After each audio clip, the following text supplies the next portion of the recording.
குறிஞ்சிப்பாடியில இங்கதான் அமைச்சர் இருக்காரு. அமைச்சர் ஒருத்தர் இருக்காருல்ல, அவர் ஏதாவது செஞ்சிருக்காரா? செய்யாட்டி போது மக்களுக்கு ஒவ்வொருத்தர கொடுக்காத பரவாயில்ல.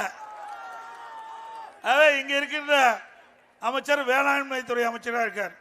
இங்க வந்திருக்க எல்லாமே வேளாண்மை துறை விவசாயிகள், விவசாய தொழிலாளி.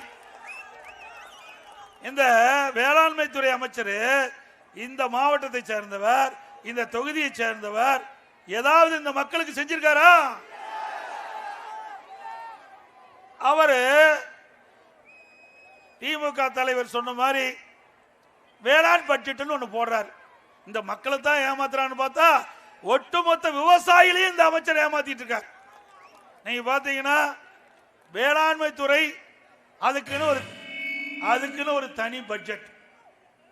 அந்த பட்ஜெட்ல பாத்தீங்கன்னா 20 டிபார்ட்மெண்ட்ல இருக்கிறதெல்லாம் ஒன்னா சேர்த்தி அதை அறிவிச்சிட்டார். எவ்வளவு பித்தலாட்டம் பாருங்க, எவ்வளவு மக்களை ஏமாற்றுறாங்க பாருங்க, விவசாயிகளை எப்படி ஏமாற்றுறாங்க பாருங்க. 20 டிபார்ட்மெண்ட்டையும் ஒன்னா சேர்த்தி வேளாண் பட்ஜெட். அந்த 20 துறையில் இருக்கிற சார்ந்ததெல்லாம் தனித்தனி துறை. வேளாண்மை துறைங்கிறது தனித்துறை, கால்நடைத்துறை தனித்துறை, நீர்ப்பாசனத்துறை தனித்துறை, இப்படி பல கூட்டுறவுத்துறை தனித்துறை, இப்படி எல்லா துறையிலும் ஒன்றாக இணைந்து ஒரு கூட்டா சேர்ந்து அதுதான் வேளாண் துறை பட்ஜெட்.